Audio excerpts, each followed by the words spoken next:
अस्सलाम वालेकुम।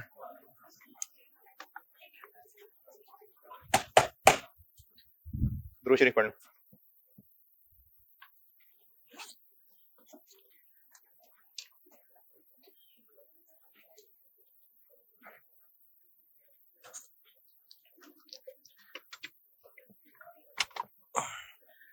ये वो 4 लेक्चर रेशियोज के ना, कल 7 पढ़ाया ना मैंने।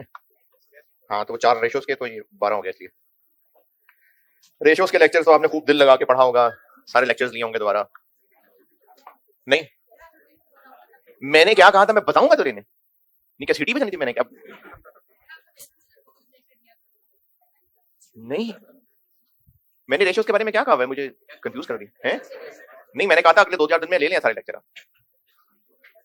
मैंने तो इसीलिए फिर वो आपकी वजह से हफ्ते को छुट्टी कर ली थी कि आप रेशियोज दिल लगा के पढ़े होंगे। नहीं, अब तो एक काम, पर्सनल काम से जाना था, ऑफ किया था। नहीं भाई, लेने आप लोगों ने रेशियोज। वो आज क्या है, मंगल बुध। हाँ, तो कल परसों में क्लास में टेस्ट भी करूंगा उसका। ये मैंने आपको कहा था, पहले कहा था। क्लास में ही करेंगे, क्योंकि उसके अलावा तो आपने टेस्ट देने आना नहीं, और और क्लास में छोड़ के किसी ने जाना नहीं। तो इसलिए कल परसों तरसों इन 2-3 दिन में करूंगा फिर टेस्ट रेशियोज का। जी इंशाल्लाह।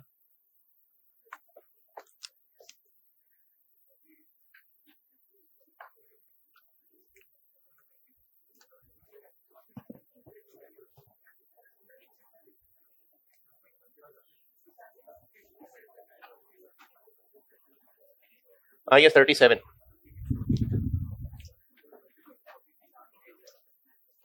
इसमें थोड़ा सा न्यूमेरिकल है, वरना ये शदीद अंग्रेजी वाला सवाल है, और पेपर का तकरीबन मस्ट अपीयर सवाल है, तकरीबन तकरीबन। और शॉर्ट क्वेश्चन भी आ सकता है, लेकिन लॉन्ग क्वेश्चन भी पूरा पूरा चांस हो सकता है आने का। थेरेटिकल डिस्कशन वाला सवाल होता है, कॉन्सेप्चुअल है, यानी अगर आप जागते रहें, क्योंकि मैंने तो ये देखा कि न्यूमेरिकल सब्जेक्ट के अंदर जहां भी बीच में थ्योरी का सब्जेक्ट आता है, तो उसमें फिर ना स्टूडेंट्स बहुत मुश्किल में आ जाते हैं। तो है ये इंटरेस्टिंग, क्योंकि कॉन्सेप्चुअल है, बहुत टेक्निकलिटीज हैं इसके अंदर। तो अगर अच्छा कॉन्सेप्ट आपको समझ आ जाए, जो कि मैं पूरी कोशिश करूंगा, तो फिर ये सवाल मजे का होता है, लेकिन इसमें भी मुश्किल सवाल भी हो सकते हैं। तो प्रैक्टिस करेंगे इंशाल्लाह। इसमें से शॉर्ट क्वेश्चन भी हो सकता है, लॉन्ग क्वेश्चन भी हो सकता है। तकरीबन कोई 10 के आसपास क्लासें लगेंगी इस पे। Provisions, contingent liabilities and contingent assets.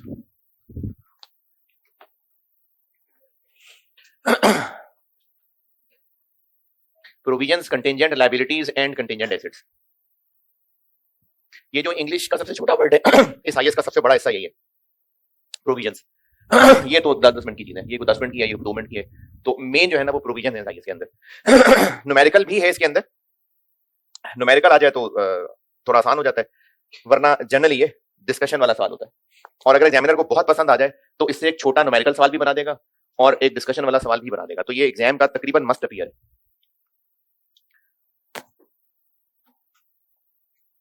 कितने हो? चलो 6 लगा देते।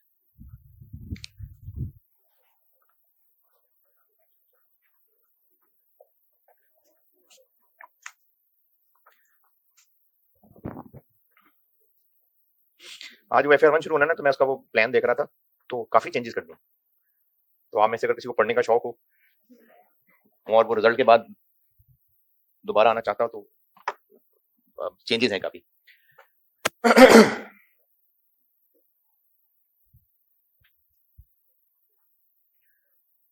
पता नहीं चाह क्या रहे हैं, पहले नहीं लोग FR1 में पास होते, और बड़ी मुश्किल से, ये मुश्किल से खैर क्या, बड़ी दुआओं के बाद एक चैप्टर निकाला था FR1 से आई के अपने, वो फिर डाल दिया। आप लोगों को नहीं पता होगा, इनकम्प्लीट रिकॉर्ड होता था एक, ये बड़ा अजीब सवाल होता था, तो वो डाल दिया वापस। फाइनल अकाउंट्स आ गए, और फाइनल अकाउंट चॉइस में छोड़ के आते हैं ना PRC वाले, तो फाइनल अकाउंट डाल दिए।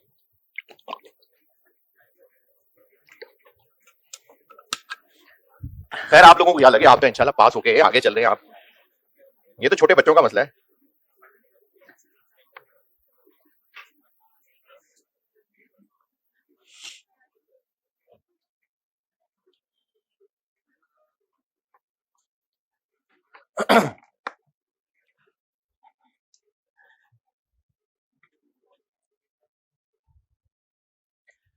अच्छा, ये एक हायरार्की है, ये मैं इस टॉपिक के तकरीबन एंड पे ना फिर से बनाऊंगा, ये अभी ना लिखिएगा आप, ये अभी ना लिखिएगा, ये एंड पे मैं यानी इस टॉपिक के एंड पे मैं खुद बनाऊंगा और ज्यादा बेहतर तरीके से बनाऊंगा। अभी सिर्फ 2-3 नाम आपके सामने ला रहा हूं। एक चीज होती है लायबिलिटी, और लायबिलिटी की मिसालें क्या क्या है जो अब तक पढ़ा है? पेबल्स, क्रेडिटर्स हैं। तो क्रेडिटर्स हमारी लायबिलिटी क्यों है? क्योंकि हमने उनको पे करना है, शाबाश, इसलिए लायबिलिटी है। क्यों बने वो हमारी लायबिलिटी? हमने उनसे गुड्स खरीदी थी थी यानी कुछ पास्ट में ऐसा हुआ था जिसकी वजह से वो हमारी जिम्मेदारी बन गई, और जिम्मेदारी हमारे सर पे है। कब खत्म होगी जिम्मेदारी? या तो अल्लाह करे वो मर जाए, या फिर हम पे कर दें। तो हमारी जिम्मेदारी है प्रेजेंट, हमारी जिम्मेदारी है किसी पास्ट वजह से बनी थी, और कल को पे करेंगे तो सेटल होगी, ये लायबिलिटी होती है। क्रेडिटर को कितने पैसे देने हैं, कब देने हैं, ये पता होता है? बिल्कुल पता होता है। और कोई लायबिलिटी की मिसाल मशहूर मशहूर? ओवरड्राफ्ट लोन है, चलें। लोन लायबिलिटी क्यों बना? क्योंकि पैसे लिए थे, और लायबिलिटी खत्म कब होगी? जब पैसे देंगे। तो कोई काम किया था, सर पे जिम्मेदारी है, और पैसे देंगे तो सेटल होगी। लोन में भी अमाउंट कितनी वापस करनी है और कब वापस करनी है, ये पता है। तो ये लायबिलिटी जो है ना, पास्ट इवेंट की वजह से जिम्मेदारी है, और कल को पे करेंगे तो सेटल होगी, और इसकी अमाउंट और टाइमिंग पता होती है। एक इससे निचले दर्जे की ऑब्लिगेशन होती है जिसमें टाइमिंग और अमाउंट कच्ची कच्ची होती है, शायद। अच्छा, रियली? ओहो, ओके। तो ये हमने जहां अगर मगर या इस तरह का डाउट आ जाता ना, उससे थोड़ी सी कच्चे दर्जे की लायबिलिटी, वो होती है प्रोविजन, और उससे भी और कच्चे दर्जे की लायबिलिटी कंटेंजेंट लायबिलिटी। तो ये जो तीनों नाम है ना, ये पक्की ऑब्लिगेशन है, ये इससे कच्ची है, और ये इससे भी कच्ची है। तो ये 3 दर्जे हैं लायबिलिटीज के, हैं ये तीनों ही लायबिलिटीज। ये पक्की है, ये उससे कच्ची है, और ये उससे भी कच्ची है। तो ये 2 नाम है जो हमने इस आईएएस में सीखने।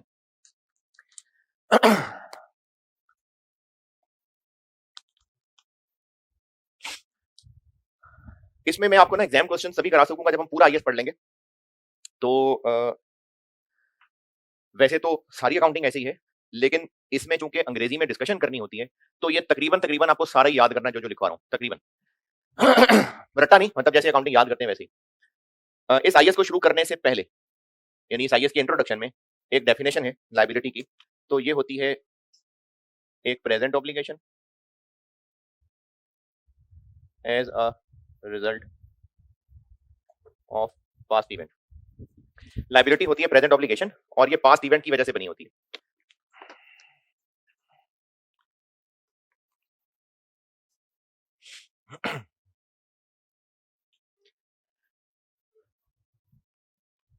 और इसकी जो सेटलमेंट है,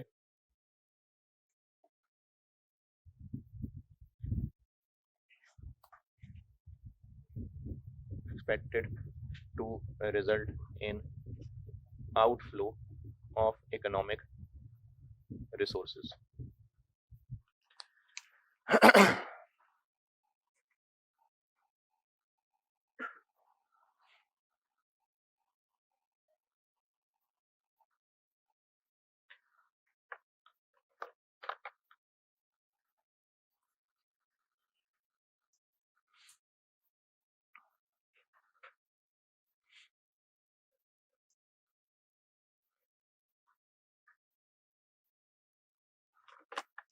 तो लायबिलिटी होती है प्रेजेंट ऑब्लिगेशन, जो हमारी किसी पास्ट हरकत की वजह से हमारे सर पे आई होती है, और इसको सेटल करना है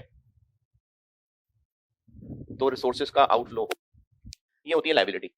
और इसकी जो मशहूर मशहूर मिसालें अब तक पढ़ के आए हैं, क्रेडिटर्स हैं, लोन है।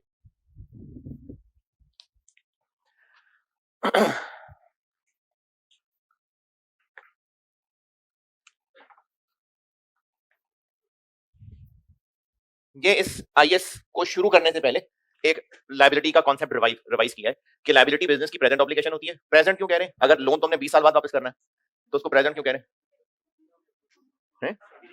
नहीं, अभी नहीं, 20 साल बाद देना है। हमने लोन 20 साल बाद देना है, तो वो प्रेजेंट ऑब्लिगेशन है। सर पे जिम्मेदारी है, इसलिए प्रेजेंट है। देना 20 साल बाद है, लेकिन जिम्मेदारी सर पे है क्योंकि लोन ले लिया था, और कल को पैसे देंगे तो ये लायबिलिटी सेटल होगी। तो ये होती है लायबिलिटी। अब ये आईएएस में 3 चीजें, जिनमें से जब मैं उनकी हेडिंग दूंगा तो दूंगा, तब तक जो भी होने लगा है वो प्रोविजंस पे होने लगी है बात। जब कंटेंजेंट लायबिलिटी, कंटेंजेंट एसेट्स की हेडिंग दूंगा तब बारी आएगी वरना अगले को 4-5 दिन ये प्रोविजन से ही बात चलने लगी है। Provision is liability. तो प्रोविजन एक लाइबिलिटी है, लेकिन इसमें अभी कुछ कच्चा कच्चा है, ऑफ अनसर्टेन टाइमिंग और अमाउंट। लेकिन टाइमिंग यानी कब सेटल करनी है और कितने पैसे देने पड़ेंगे, इसमें अनसर्टेनिटी है, इसमें अभी कुछ कच्चा कच्चा चल रहा है।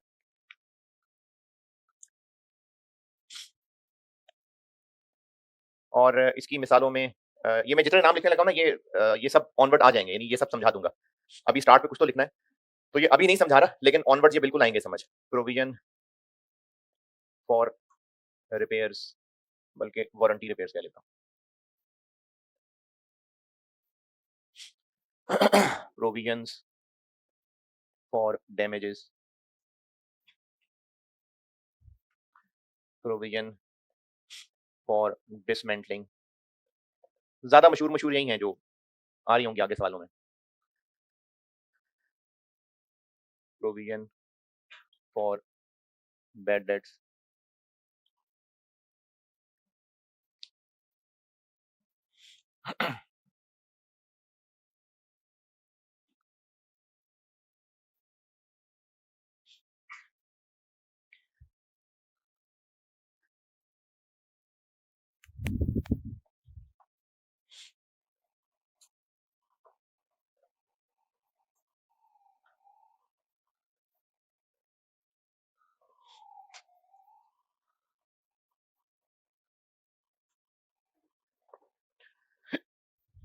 हाँ जी, यहां तक लिखा।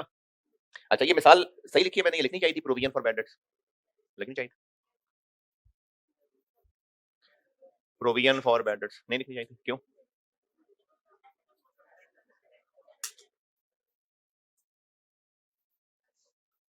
ये लायबिलिटी है। ये तो वर्ड प्रोविजन, बस प्रोविजन का अंदाजा लगा रहे हैं, प्रोवाइड फॉर कर रहे हैं, इसके साथ नाम प्रोविजन लगता है, वरना इसको अलाउंस भी कहते हैं। ये कोई लायबिलिटी थोड़ी है। हमने तो डेटर्स में से कुछ अमाउंट राइट ऑफ करनी होती है, तो राइट ऑफ करने की बजाय डाउट की वजह से प्रोविजन बना देते हैं। यहां पर प्रोविजन अंदाजे के मानों में आ रहा होता है, ये लायबिलिटी वाली प्रोविजन नहीं है, तो ये नहीं आएगी इधर, क्योंकि लायबिलिटी नहीं है। बाकी तीन नाम हाँ है ये प्रोविजन। तो प्रोविजन फॉर बैड डेट्स ये नहीं है प्रोविजन, ये इस आईएस में ये नहीं है जिसको हम प्रोविजन कह रहे हैं। मैंने सिर्फ फॉर नहीं काटा, अच्छा प्रोविजन फॉर बैड डेट्स की बात की है।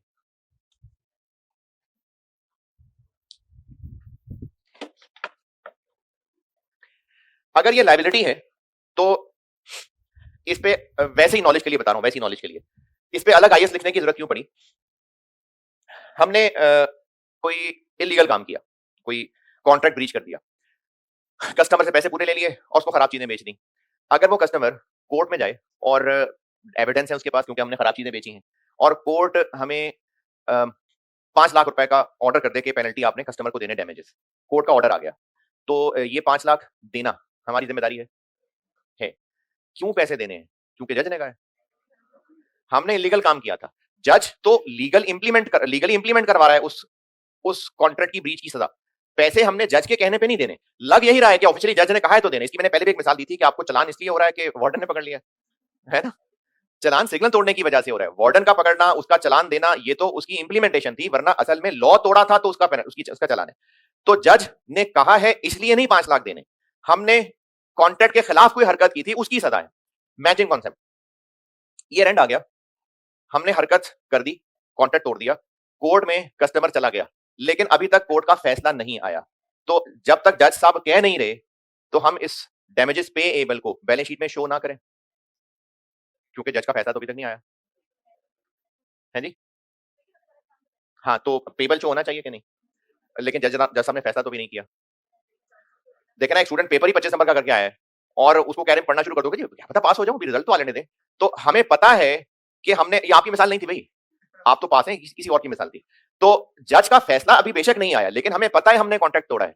तो सिर्फ जज का फैसला ऑफिशियली ना आने की वजह से हम इस पेएबल को बैलेंस शीट से छुपा ना जाएं, इसलिए आई 37 ने ये प्रोविजंस का नाम बनाया है कि ऐसी प्रेजेंट ऑब्लिगेशंस जो हमारी जिम्मेदारियां हैं लेकिन अभी उनमें कुछ कच्चा कच्चा है, अभी अनसर्टेन है कि पता नहीं जज साहब कब फैसला करेंगे और कितने पैसे देने पड़ेंगे। तो इस अनसर्टेनिटी की वजह से बैलेंस शीट से छुपाना ठीक नहीं है, तो इसको कवर करने के लिए प्रोविजंस का कॉन्सेप्ट बनाया गया है। ये नॉलेज के लिए बता रहा था बस। Provision is a liability, timing और अमाउंट अनसर्टेन है। अब इसका करना क्या है, रिकॉग्निशन। अच्छा, मैंने ऐसे करूंगा कि मैं नंबरिंग कर देता हूं, क्योंकि वैसे तो सारी अकाउंटिंग याद करनी है, लेकिन इसको याद करना ज्यादा इसलिए जरूरी होता है कि डिस्कशन के सवाल है ना, तो उनमें फिर आपने अंग्रेजी लिखनी भी होती है। रटने वाले नहीं कह रहा, लेकिन डिस्कशन के सवाल में भी, जैसे FAR 1 में अगर IS 23 का डिस्कशन वाला सवाल है, अगर कि बोरिंग कॉस्ट कैपिटलाइज करनी है तो उसके लिए क्या क्राइटेरिया डिस्कस कर दें, तो वो जो 3 कंडीशंस हैं, 3 कंडीशंस, तो उन 3 कंडीशंस को अगर आप अंग्रेजी में लिखेंगे तो कहां से आएगी अंग्रेजी? याद की होगी तो लिख सकेंगे ना, तो उस तरह से है बस इसको याद करना। तो इसलिए मैंने नंबरिंग कर देता हूं ताकि जहन में हो कि हमने कितनी चीजें पढ़ी हैं, इसलिए मैं तो नंबर 1 कह रहा हूं। रिकॉग्निशन। किसी चीज को रिकॉग्नाइज करने का मतलब होता है अकाउंटिंग की जबान में रिकॉर्ड करना। तो रिकॉग्निशन का मतलब है कि हम कुछ ना कुछ डेबिट कर रहे होंगे, और बल्कि नहीं, हम या तो कोई एक्सपेंस डेबिट कर रहे होंगे या फिर कोई एसेट डेबिट कर रहे होंगे। कब एक्सपेंस है कब एसेट है ये है अगली क्लासेस में।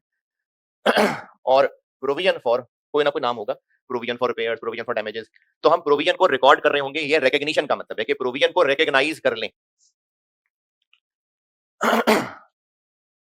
बिजनेसेस इसको रिकॉर्ड करने से क्यों कतरा रहे थे? बिजनेसेस क्यों ना रिकॉर्ड करना चाहें इसको, क्या बहाने बनाए?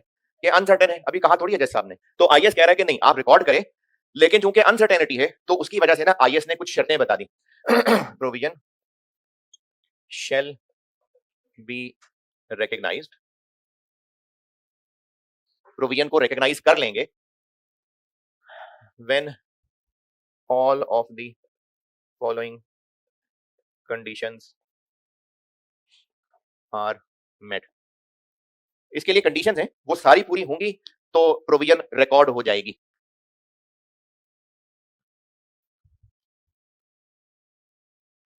पहली बात, entity has a present obligation as a result of past event।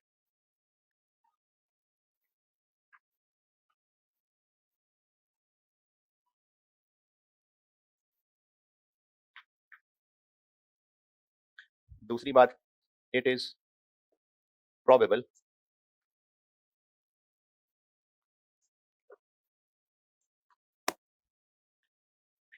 that outflow of economic resources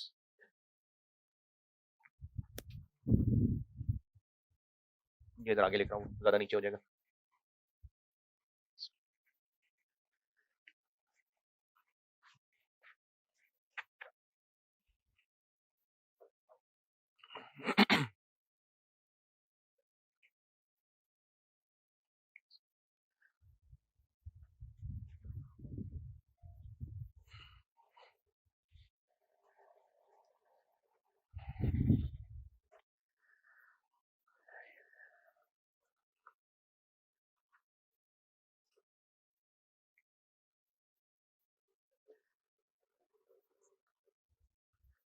इसी से ये आगे चल रहा हूँ। will be required to settle the obligation। और तीसरी कंडीशन, reliable estimate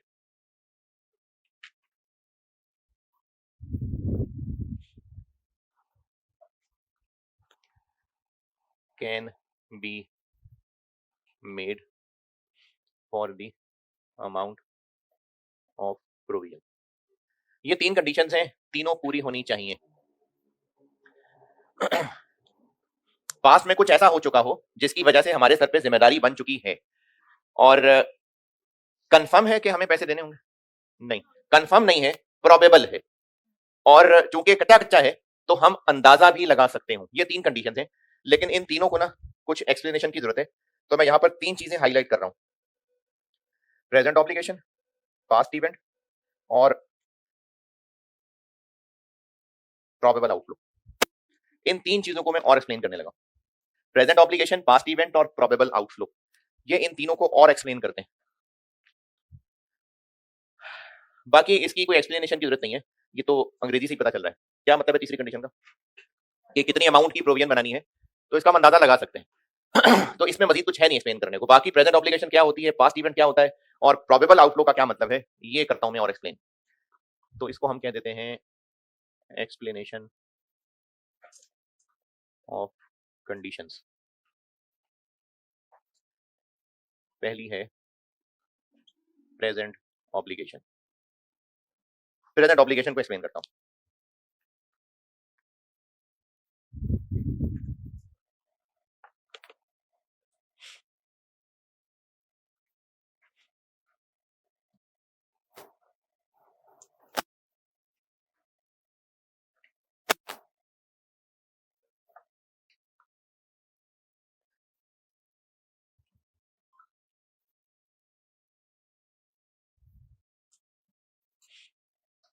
पहुंचे यहां तक? इसमें कुछ 3 पॉइंट लिखवाऊंगा, 3। पहला लिखे प्रेजेंट ऑब्लिगेशन के अंदर पहला पॉइंट,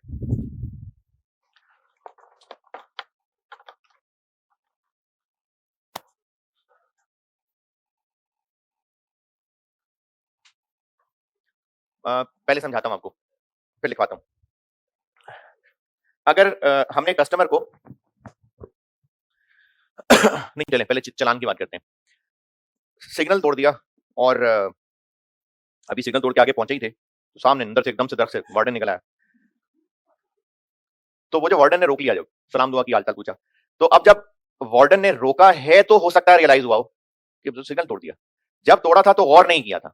तो वार्डन के रोकने, या चलो वार्डन तो सामने इंसान है जो कह रहा है, कभी कभी वो पिक्चर भी आ जाती है ई चालान। तो अब वो जब पिक्चर आती है तो अच्छा यहाँ ये हुआ था, तो वो हमें पिक्चर आने पे सबूत मिल रहा है किस बात का, कि सिग्नल वायलेट किया था। हो सकता है वायलेट करते हुए ही पता चल रहा हो, अंदर ही चोर हो दिल में के जान के तोड़ रहे हैं, या हो सकता है गलती से टूटा हो, लेकिन सिग्नल वायलेशन साबित हो जाएगी जब कल को तस्वीर वाला चालान पहुंच जाएगा। तो बाद में चालान आने से भी क्या साबित हो रहा है कि सिग्नल वायलेट किया था। लिखे number 1, in rare cases present obligation is not clear. In rare cases present obligation is not clear. इसी में अगला सेंटेंस, इस पे बस फुल स्टॉप, अगला सेंटेंस इसी पॉइंट, यही पॉइंट चल रहा है, पॉइंट नंबर 1 ही चल रहा है। In such cases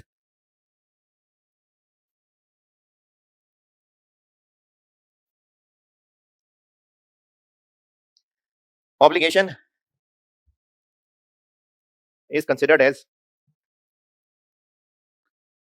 present obligation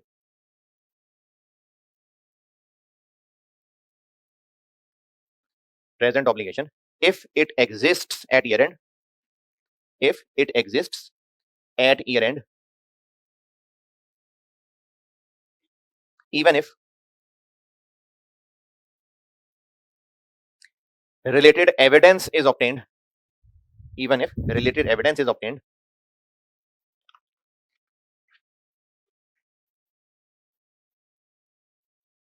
after reporting period, यानी IS10 फेज में। ये बात बेशक ब्रैकेट में लिख लेना कि ये IS10 फेज में भी अगर एविडेंस मिले तो।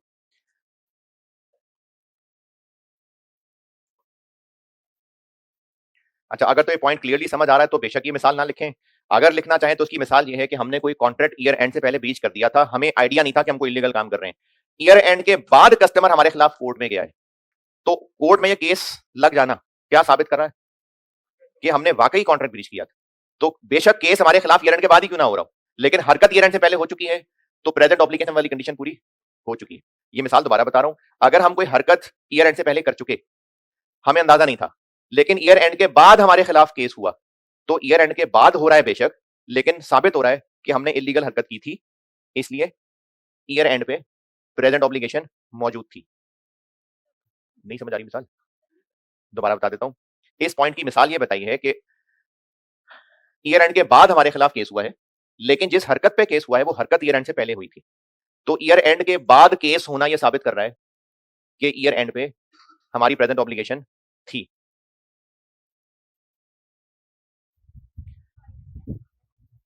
IAS 10 में पढ़ना चाहिए था। अच्छा, थोड़ा सा जल्दी है सवाल। ये IAS 37 में ये आएगी डिस्कशन कि IAS 10 से इसका क्या ताल्लुक है।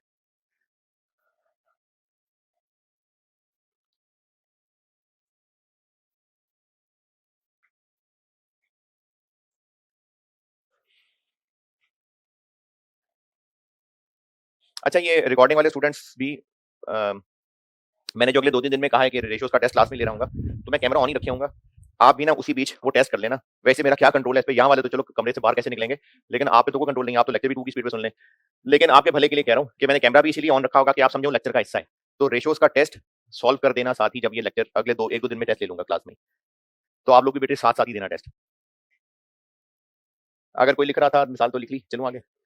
जो लिखना चाह रहा है लेकिन अल्फाज नहीं मिल रहे, एक बार फिर बता देता हूँ। इस पॉइंट की मिसाल ये है कि ईयर एंड के बाद हमारे खिलाफ हुआ केस, और जिस बात पे केस हुआ है ना, वो हरकत हमने ईयर एंड से पहले की थी, तब अंदाजा नहीं था कि गलत कर रहे हैं। तो ईयर एंड के बाद केस होना पुरानी हरकत पे क्या साबित कर रहा है कि ईयर एंड पे हमारी प्रेजेंट ऑब्लिगेशन मौजूद थी।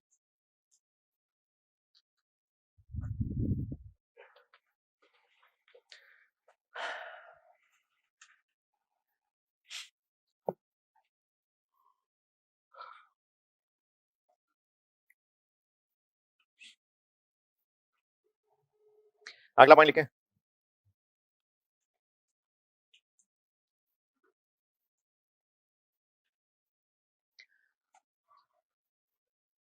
वैसे पॉइंट आईएएस में पास्ट इवेंट की एक्सप्लेनेशन में लिखा हुआ है, लेकिन मुझे लगता है ये ज्यादा बेहतर समझाना है प्रेजेंट ऑब्लिगेशन में, तो मैं इसको प्रेजेंट ऑब्लिगेशन के साथ ही बताता हूं।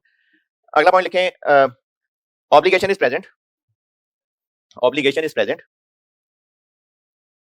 if it exists at year end, obligation is present if it exists at year end independently, if it exists at year end independently। आगे अंग्रेजी लिखवाता हूं। ये जो पॉइंट लिखवा रहा हूं ना, ये बहुत ही क्रिटिकल पॉइंट है। अंग्रेजी में तो शायद आपको इतना ना समझ आए कि क्रिटिकल है, इसलिए मैं मिसालों से समझाता हूं। मैं अंग्रेजी पूरी करा रहा हूं उसकी। अभी क्रेडिटर को हमने पैसे देने हैं। अच्छा, क्रेडिटर प्रोविजन नहीं है, लेकिन ये पॉइंट्स मैं प्रेजेंट ऑब्लिगेशन का समझा रहा हूं, इसलिए क्रेडिटर की मिसाल ले रहा हूं। क्रेडिटर को हमने पैसे देने हैं, क्यों देने हैं? क्योंकि गुड्स खरीदी थी, आइंदा नहीं खरीदेंगे उससे चीजें, फिर भी पैसे देने। गलती कर ली उसे चीजें खरीद के, फिर भी पैसे देने। चलो दफा करो यार, बिजनेस बंद करते हैं, चलते हैं, फिर भी पैसे देने। तो हम पैसे देने से जान नहीं छुड़ा सकते, क्योंकि चीजें खरीद ली थी। अब उसके पास लीगल राइट है, हम बिजनेस कर भी देंगे बंद, वो फिर भी हमसे पैसे निकलवाएगा। बैंक से लोन लिया था, वापस करना है, जिम्मेदारी है, आइंदा कभी लोन नहीं लेंगे, फिर भी वापस करना पड़ेगा। तो ऑब्लिगेशन प्रेजेंट यानी हमारे सर पे जिम्मेदारी वो होती है जिससे हम अवॉइड नहीं कर सकते। हम आइंदा जो भी कर लें वो लायबिलिटी सेटल करनी पड़ेगी। क्यों? क्योंकि वो हमारे आइंदा से रिलेटेड नहीं है, हमारे पास्ट से रिलेटेड है। हाँ, अगर हमने किसी बैंक से कॉन्ट्रैक्ट किया होता कि हम आपसे लोन लेंगे और 15 साल बाद वापस कर देंगे, तो अब ये लोन वापस करना लायबिलिटी बन चुका। क्यों?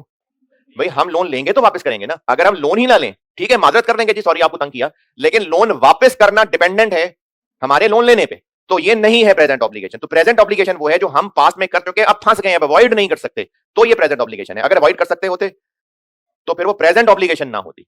ये है इस पॉइंट से समझाने का मकसद। अंग्रेजी पूरी कर लें, फिर दोबारा से बता देता हूं मिसालें। क्या लिखा था? Exist at year and independently of entities future actions,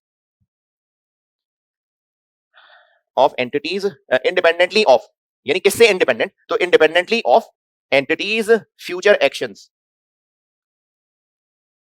और ये एक्शन से मुराद, ये ब्रैकेट में लिख लें, आइए इसमें कहा है एक्शन से हम क्या मुराद दे रहे हैं। एक्शंस का मतलब है that is future conduct of business, future conduct of business.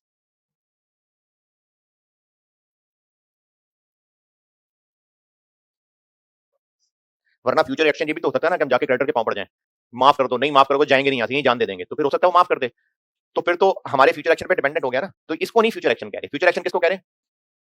Conduct of business. अब हम ऑनवर्ड बिजनेस में जो मर्जी कर लें, क्योंकि पास्ट की वजह से जिम्मेदारी पड़ गई, तो वो अवॉइड नहीं हो सकती। तो इस पॉइंट का मतलब है, फिर बता रहा हूं, इस पॉइंट का मतलब यह है कि हम पास्ट के किसी हरकत की वजह से फंस गए हैं। अब हम फ्यूचर में जो मर्जी कर लें, पैसे तो देने ही पड़ेंगे, तो इसलिए इसको प्रेजेंट ऑब्लिगेशन कहते हैं।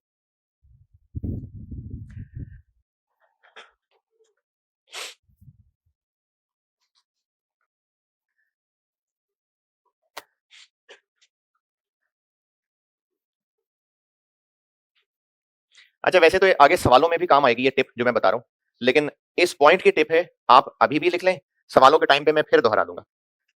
मैंने ना पर्सनली इसके लिए एक टेस्ट बनाया हुआ है, बिजनेस बंद टेस्ट। बिजनेस बंद टेस्ट।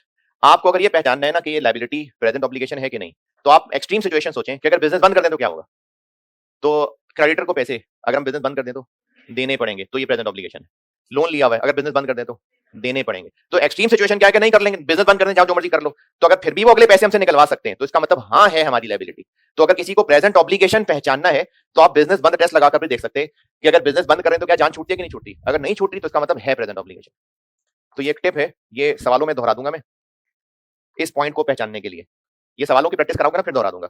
अभी भी लिख लें तो ठीक है जी। नहीं, ये दूसरे की ही मैं आपको एग्जाम टिप बता रहा हूँ। यही जो पॉइंट लिखा है ना कि प्रेजेंट ऑब्लिगेशन वो है जो हम फ्यूचर में जो मर्जी कर लें उस पर इंडिपेंडेंट है, तो ये मैं उसकी टिप बता रहा हूँ। क्या आप ये सोच के देखें कि बिजनेस बंद करने से जान छूटेगी कि नहीं छूटेगी। नहीं छूटेगी तो इसका मतलब है प्रेजेंट ऑब्लिगेशन।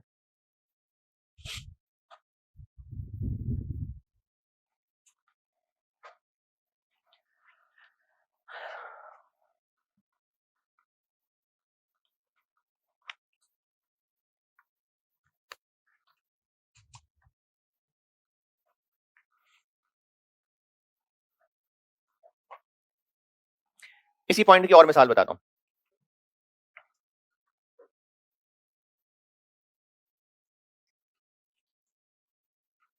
ये जो पॉइंट लिखवाया है, इस पॉइंट को अगर सिंगल वर्ड में याद रखना हो आपने, तो प्रेजेंट ऑब्लिगेशन वो है जो अनअवॉइडेबल है।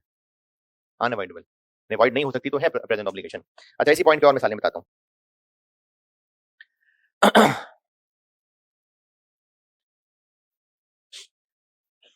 हमारी फैक्ट्री है, उसका कुछ प्रोसेस इस तरह का है कि जो वेस्ट है वो धुआं की शक्ल है और बहुत हम हवा में पोल्यूशन फैला रहे हैं।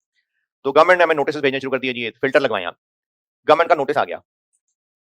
फिल्टर लगवाने का खर्चा करना हमारी प्रेजेंट ऑब्लिगेशन है। हम बहुत हवा में पोल्यूशन फैला रहे हैं फैक्ट्री से। गवर्नमेंट का नोटिस आया कि फिल्टर लगवाएं, स्मोक फिल्टर लगवाएं। स्मोक फिल्टर आएगा लेट से 5 मिलियन का, तो 5 मिलियन गवर्नमेंट का नोटिस आ गया। 5 मिलियन का खर्चा करना प्रेजेंट ऑब्लिगेशन है नहीं। कोई गवर्नमेंट ने कहा है कि बिजनेस बंद कर देंगे तुम्हारा हम, तो 5 मिलियन का खर्चा करना नहीं, तो अगले बिजनेस ही नहीं करने देंगे। तो नहीं करने देंगे तो ना सही, क्या पता हम वो प्रोडक्ट ही बनाना बंद कर दें। गवर्नमेंट को तो धुएं से मसला है ना, हो सकता है प्रोडक्शन प्रोसेस चेंज कर लें, तो अवॉइड हो सकता है वो खर्चा। लेकिन गवर्नमेंट ने कहा, अब मिसाल बदल रहा हूं, एक तो फिल्टर लगवाएं, और ये जो पिछले महीने आपने इतनी पोल्यूशन फैलाई, उससे इतनी स्मॉग बनी, इस पे आपको 1 मिलियन पेनल्टी भी डाल रहे हैं हम। पेनल्टी देना है प्रेजेंट ऑब्लिगेशन, क्योंकि वो जिस हरकत की वजह से थी वो तो हो गई हरकत, उसकी सजा है, लेकिन फिल्टर लगवाने का खर्चा नहीं है प्रेजेंट ऑब्लिगेशन। और मिसाल, ट्रांसपोर्ट कंपनी है, उसकी बसेस चलती हैं। गवर्नमेंट का रूल है कि हर 3 साल के बाद बसेस की करवानी है मेजर इंस्पेक्शन, 5-5 लाख रुपए खर्चा आएगा उस पर। तो बिजनेस के पास बसेस हैं जो हाँ 3-3 साल पुरानी भी हैं, तो गवर्नमेंट के इस रूल की वजह से 5 लाख खर्च करना प्रेजेंट ऑब्लिगेशन क्यों नहीं। भाई बंद कर दें बसेस, ना चलाएं, बेच दें किसी को, चुप चुपा के नई बसें खरीद लें, तो हाँ अवॉइड हो सकता है। तो प्रेजेंट ऑब्लिगेशन वो है जो अवॉइड नहीं हो सकती है। हाँ जी, कुछ कुछ बात जाग रहे हैं। प्रेजेंट ऑब्लिगेशन कुछ कुछ ओके। तीसरा पॉइंट लिखे। ये यही प्रेजेंट ऑब्लिगेशन में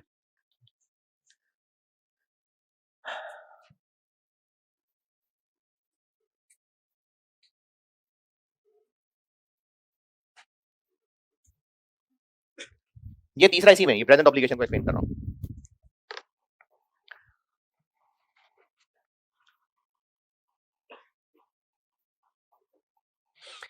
अच्छा, दरवाजा खटका या दरवाजे पे बेल बज रही है और कोई खोल नहीं रहा, डांट किसको पड़ेगी। नहीं, छोटा जरूरी नहीं है, जरूरी नहीं है छोटा है,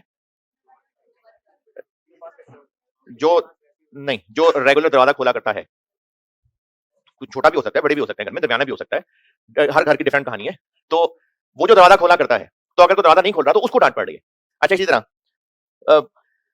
पानी की टंकी खाली हो गई, को बाथरूम से बैठा आवाजें लगा रहा है, तो मोटर क्यों नहीं चलाई। आप ये मोटर क्यों नहीं चलाई, डांट किसको पड़ेगी, जो रेगुलरली चलाता है। अच्छा, अब जो चलाता है, क्या वो जब पैदा हुआ था तो उसके साथ पर्ची थी कि इसकी जिम्मेदारी है मोटर चलाना, तो फिर उस पर क्यों जिम्मेदारी आ गई है। नहीं, उसके पास एक्शंस की वजह से वो रेगुलरली ये काम करता आ रहा था, तो सब खानदान ने उसी पे ही नजरें जमा ली और उसी की जिम्मेदारी बन गई। तो ये कोई कानूनी जिम्मेदारी है नहीं, ये लीगल ऑब्लिगेशन नहीं है। अच्छा, लीगल नहीं है का मतलब ये नहीं कि इलीगल है, बस ये इखलाकी जिम्मेदारी है। तो उस इखलाकी जिम्मेदारी को आईएएस कह रहा है कंस्ट्रक्टिव। अच्छा, वो जो बिजनेस बंद टेस्ट है ना, वो इस पे नहीं लगाना, क्योंकि आईएएस का कंस्ट्रक्टिव ऑब्लिगेशन को शामिल करने की भी एक मसलियत है। तो बिजनेस बंद टेस्ट इस पे नहीं लगता, वो इस पे लगता है। होती क्या है ये दोनों बताता हूं। इस पॉइंट को यहां लिखने का मकसद ये है आईएएस का कि हम कह रहे हैं कि प्रेजेंट ऑब्लिगेशन ऑब्लिगेशन, तो आईएएस कह रहा है जी कि एक तो वो ऑब्लिगेशन है जिसको लॉ भी ऑब्लिगेशन समझता है, हम उसको भी ऑब्लिगेशन समझ रहे हैं जो आपने अपनी एक्शंस की वजह से लोगों को उम्मीदें लगा दी हुई हैं। ये मैं और मिसालों से समझाता हूं। तो अगर हम ये साबित करने की डिस्कशन कर रहे हैं कि बिजनेस की प्रेजेंट ऑब्लिगेशन है, तो हम जिस चीज को ऑब्लिगेशन कह रहे हैं, हो सकता है वो लीगल हो सकता है लीगल ना भी हो, कंस्ट्रक्टिव भी हो, तो भी वो प्रेजेंट ऑब्लिगेशन के जिम्मे में आएगा। लीगल ऑब्लिगेशन क्या होती है, नाम से अंदाजा हो रहा है, ये वो ऑब्लिगेशन है जो लॉ भी जिसको ऑब्लिगेशन मान रहा है। तो ये होती है इट डेराइव्स फ्रॉम कॉन्ट्रैक्ट या फिर लेजिस्लेशन।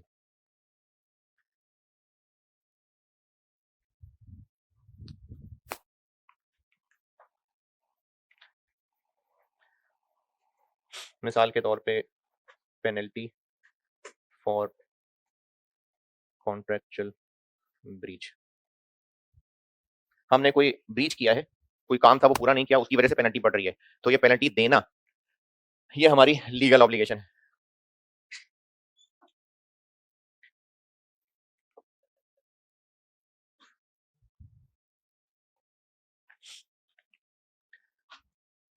अच्छा, वैसे तो लेजिस्लेशन लॉ को ही कहते हैं, लेकिन एक और वर्ड आईएएस में लिखा हुआ है तो मैं वो भी बता देता हूँ, any other operation of law. मेरा ख्याल है शायद फर्क ये होगा कि लेजिस्लेशन तो एक फॉर्मल लॉ को कहते हैं, कानून साजी जो होती है, और ऑपरेशन ऑफ लॉ हो सकता है उस वक्त गवर्नमेंट ने कोई कहा हो कि ये काम करो, तो बहरहाल लॉ। तो लीगल ऑब्लिगेशन वो है जो लॉ की नजर में भी ऑब्लिगेशन है। ये तो गवर्नमेंट के रूल्स हो गए ना, इसको मैं क्यों लीगल में ले रहा हूं, क्योंकि कॉन्ट्रैक्ट भी एक लीगल चीज होती है। कंस्ट्रक्टिव ऑब्लिगेशन ये है अच्छा, इसकी और मिसाल देता हूं, फिर यहां आता हूं। जब वर्कर्स को नौकरी पे रखा था, तो उनके साथ कॉन्ट्रैक्ट में तय हुआ था कि अगर कोई वर्कर फैक्ट्री में जख्मी हो जाएगा, ऑन जॉब जख्मी हो जाएगा, तो उसका इलाज कंपनी के जिम्मे होगा। या तो उसके साथ कॉन्ट्रैक्ट में लिखा था, या हो सकता है कोई रेलिवेंट लेबर लॉ में लिखा हो। अब वर्कर जख्मी हो गया, तो इसके इलाज का खर्चा करना प्रेजेंट ऑब्लिगेशन है। क्यों? क्योंकि लॉ में लिखा हुआ है, कॉन्ट्रैक्ट में लिखा हुआ था। अच्छा, अगर अभी वर्कर जख्मी नहीं हुआ, तो फिर इलाज कराने की जिम्मेदारी है? नहीं भी, जख्मी होगा, जख्मी तो होले पहले, जख्मी हो गया, अब जिम्मेदारी है इलाज करवाना, अवॉइड नहीं हो सकती। क्यों है वो जिम्मेदारी? वो लीगल जिम्मेदारी। लेकिन अगर ना कॉन्ट्रैक्ट में ऐसा कुछ लिखा था, ना लॉ में ऐसा लिखा था, लेकिन कंपनी की पास प्रैक्टिस थी, सबको बता रहा हूं सारे, कंपनी की पास प्रैक्टिस थी कि आज तक जितने भी दफा कोई मजदूर जख्मी हुआ था, कंपनी उसको ओन करती थी और खुद इलाज कराती थी। तो अभी भी जो रिसेंटली मजदूर जख्मी हुआ है, उसको उम्मीद लग जाएगी कि मेरा भी इलाज कराएंगे। तो आईएएस कह रहा है आपने उसको उम्मीद लगाई है, आप ही उठ के कुंडी खोलते थे, और बेल बची है तो फिर आपने ही उठ के कुंडी खोलनी है। तो अगर हमने ही कोई अपने पास्ट एक्शन से साबित किया हुआ था कि हम अपने सर जिम्मेदारी लेंगे, तो अब भी जब वो वाकया हो गया, तो फिर हमारे सर जिम्मेदारी आ गई। इसको कहते हैं कंस्ट्रक्टिव ऑब्लिगेशन। ये होती है इट डिराइव्स फ्रॉम एंटिटीज की अपनी हरकतें, एंटिटीज एक्शंस।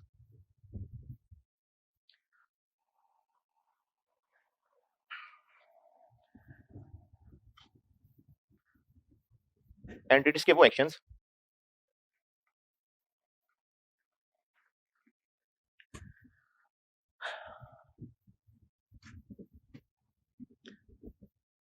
अच्छा, इधर ज्यादा सारी अंग्रेजी है तो मैं क्यों लिखूं, लिखें, मैं बताता हूं। बाय, बाय के बाद लिखें by an established past practice, by N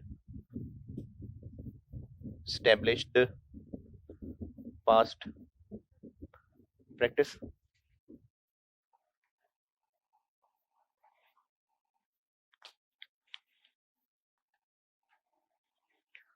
यहां तक पहुंचे तो बताएं, मैं बताता हूँ। Comma, publish policies, published policies और स्पेसिफिक करंट स्टेटमेंट, और specific current statement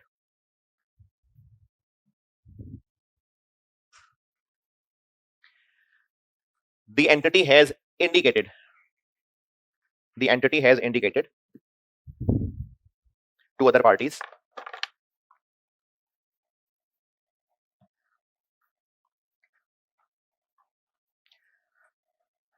that it will accept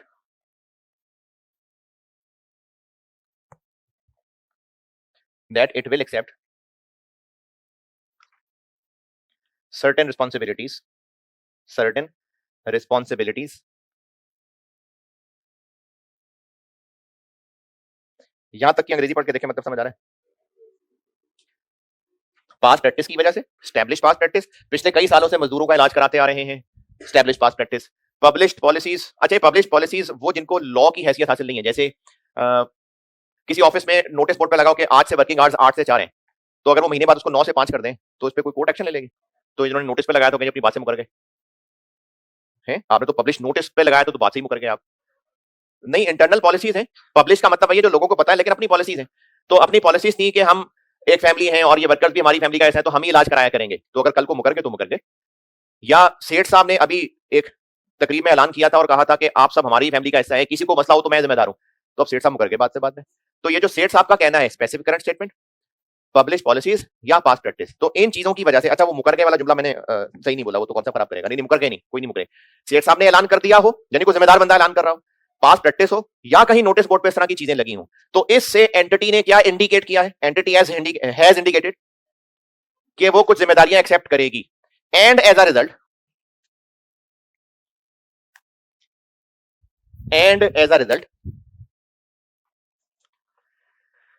the entity has created, and as a result the entity has created valid expectation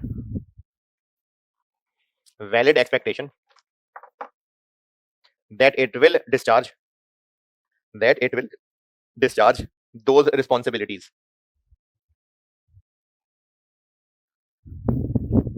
ये होती है कंस्ट्रक्टिव ऑब्लिगेशन। तो इस present obligation की heading का लुबे लबाब या बिल्कुल कंक्लूजन ये है कि प्रेजेंट ऑब्लिगेशन है जो हमारे सर पे जिम्मेदारी है, वो अवॉइड नहीं हो सकती। फ्यूचर में हम जो मर्जी कर लें, जिम्मेदारी सर पे पड़ चुकी, ये प्रेजेंट ऑब्लिगेशन है, चाहे सबूत बाद में क्यों ना मिले।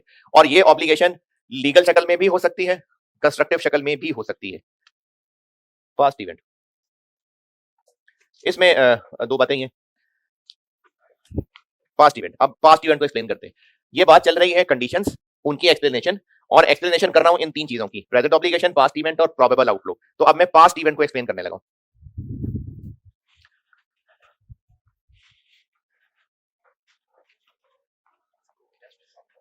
हाँ वो कह दिया मैंने।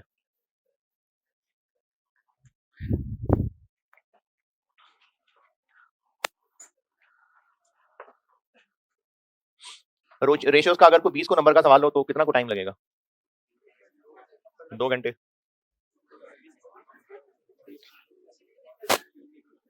आधा घंटा, 40 मिनट बहुत है, 40 मिनट बहुत है। तो मैं जी क्लास में क्यों, क्या होती है क्लास में, कौन सी डिस्ट्रैक्शन है? सब अपना अपना काम कर रहे होंगे, हैं होगी ना भाई, इसलिए तो कह रहा हूं क्लास में करने का। को 15-20 मिनट पढ़ाऊंगा, फिर टेस्ट लेंगे, फिर आधा घंटा पढ़ाऊंगा, तो ऐसे ही करेंगे। नहीं नहीं नहीं नहीं, क्लास में।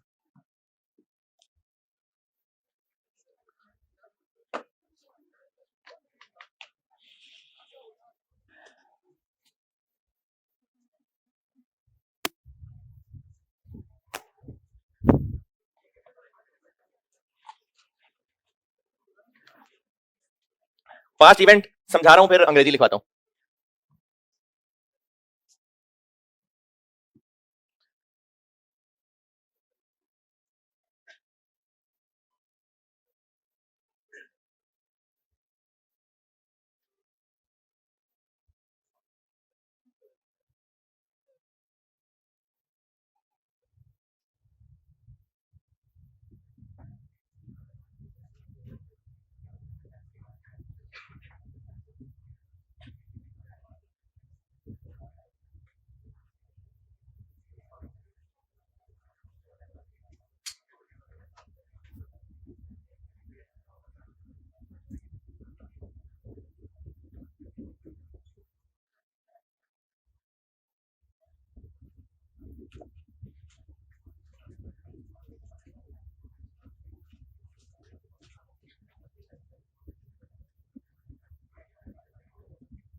मैं उसमें अंग्रेजी लिखवाता हूं अभी, पहले ना समझा दूं, फिर उसकी अंग्रेजी लिखवाऊंगा, फिर आप ये मिसालें नोट करिएगा।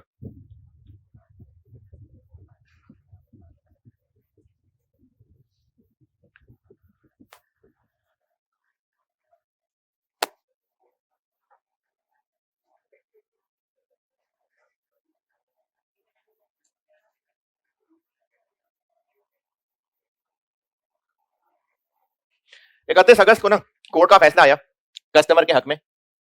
1 मार्च को हमने कॉन्ट्रैक्ट साइन किया, 1 अप्रैल को पैसे पकड़ लिए सारे, 1 जून को कस्टमर को चीजें दी खराब, भाई रख लेता, सारी दुनिया इस्तेमाल कर रही है, लेकिन गुस्सा कर गया, वो कोर्ट में चला गया। 1 अगस्त को वो कोर्ट में चला गया और 31 अगस्त को, इतनी जल्दी होती नहीं वैसे कोर्ट के फैसले, लेकिन मेरे पास जगह खत्म हो गई थी तो वरना मैं तारीख पे तारीख डालता। तो 31 अगस्त को कोर्ट का फैसला आ गया।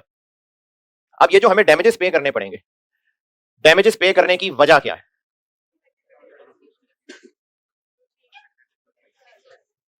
डिफेक्टिव गुड्स देना, लेकिन वो इन चीजों पे बुरा क्यों मान रहा है? खराब है तो क्या लोग खराब चीजें खरीदते हैं? हमने उससे जो कॉन्ट्रैक्ट किया था वो सही चीजों का था, ये मैं नहीं लिख रहा कि सही चीजें थी, तो सही चीजें थी, तो हमारा खराब चीजें देना गलत काम क्यों हो गया? क्योंकि हमने कॉन्ट्रैक्ट सही चीजों का किया था। अच्छा, अगर पैसे अभी ना पकड़े होते तो खैर थी, तो इसका मतलब है हमें पेनल्टी फिर कॉन्ट्रैक्ट की वजह से होगी ना, कि खराब चीजों की वजह से होगी। भाई कॉन्ट्रैक्ट में था कि सही चीजें देनी है, तो अगर कॉन्ट्रैक्ट में हमने सही चीजें ना लिखी होती तो फिर हमें पेनल्टी क्यों पड़ती?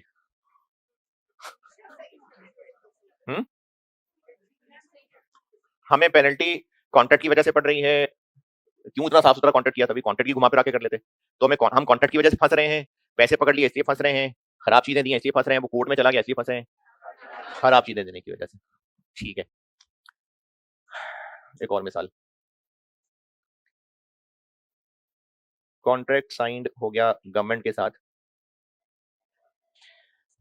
कि हम प्लांट लगाएंगे, गवर्नमेंट ने इजाजत दे दी, और गवर्नमेंट के साथ कॉन्ट्रैक्ट साइन हुआ कि 25 साल के बाद आपने ना इस प्लांट को यहां से उखाड़ के लेके जाना है। इस उखाड़ने के खर्चे को डिसमेंटलिंग कहते हैं, और इसके ऊपर खर्चा आता है अच्छा खासा।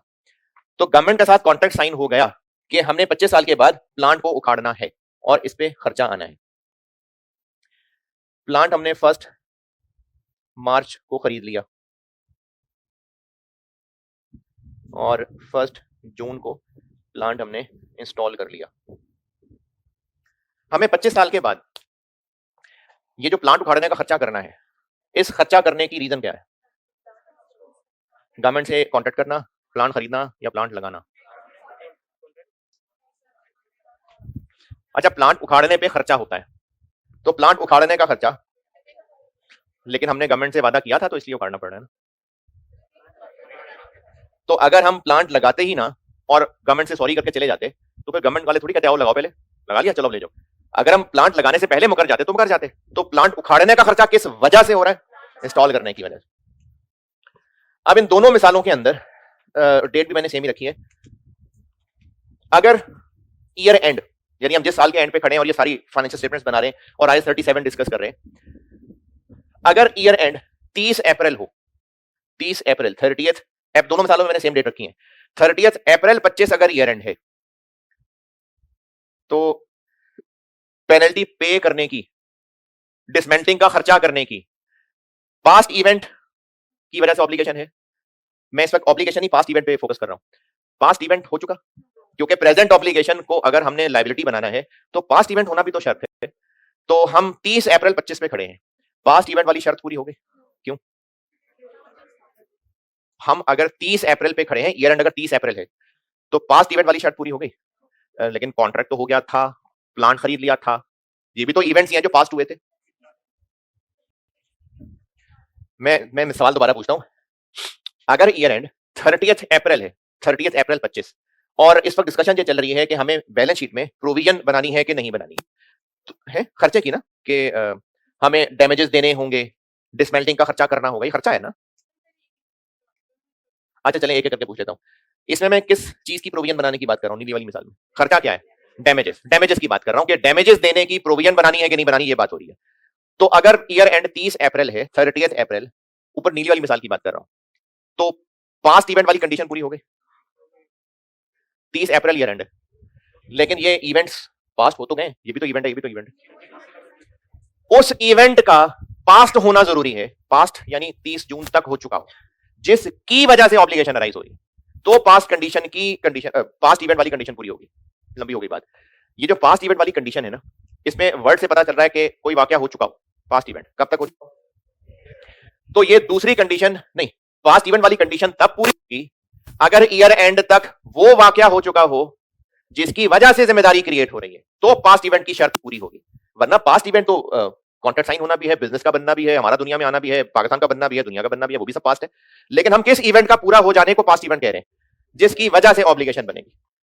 तो अगर 30 अप्रैल ईयर एंड होता तो नीली वाली मिसाल में पास्ट इवेंट हो चुका? नहीं। अगर ईयर एंड 30 जून होता तो हो चुका। इसी तरह डिसमेंटलिंग का खर्चा करना होगा। अगर ईयर एंड 30 अप्रैल है तो डिसमेंटलिंग के खर्चे का पास्ट इवेंट हो गया। 30 अप्रैल ईयर एंड है, 30 अप्रैल नहीं, क्योंकि प्लांट इंस्टॉल होगा तो डिसमेंटलिंग करनी पड़ेगी। लेकिन अगर ईयर एंड 30 जून है तो फिर हो गया। तो इसकी अंग्रेजी लिखें।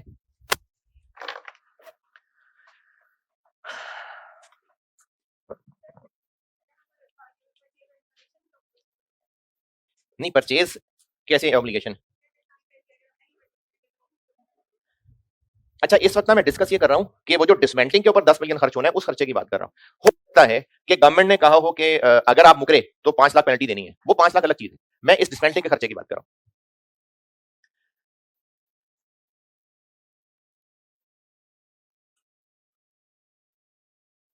अंग्रेजी लिखवा रहा हूं।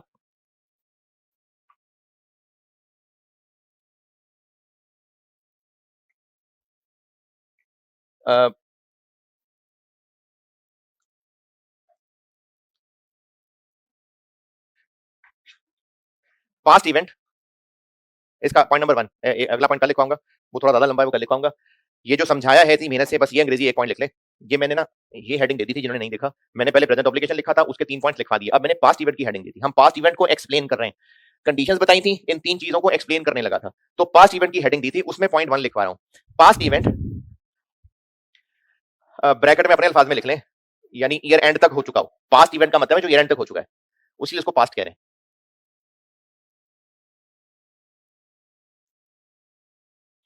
Past event refers to refers to the event refers to the event that is obligating event। यानी पास्ट इवेंट में हम उस इवेंट की बात कर रहे हैं जो ऑब्लिगेटिंग इवेंट, ऑब्लिगेटिंग इवेंट। ये नाम से पता चल रहा है ऑब्लिगेटिंग इवेंट से क्या मुराद है? क्या इसकी वजह से ऑब्लिगेशन अराइज हो रही है। तो पास्ट इवेंट यानी जो ईयर एंड तक हो चुका है, ये हम उसको ईयर एंड तक हो जाना क्या शर्त मान रहे हैं जो ऑब्लिगेटिंग इवेंट। पास्ट इवेंट वाली शर्त तब पूरी होगी अगर ऑब्लिगेटिंग इवेंट ईयर एंड तक हो चुका है। ये इस पॉइंट का मतलब है। तो इसके नीचे अगर आप ये 2 मिसालें लिखना चाहें तो लिख लें, और बाकी फिर इंशाल्लाह कल करते हैं।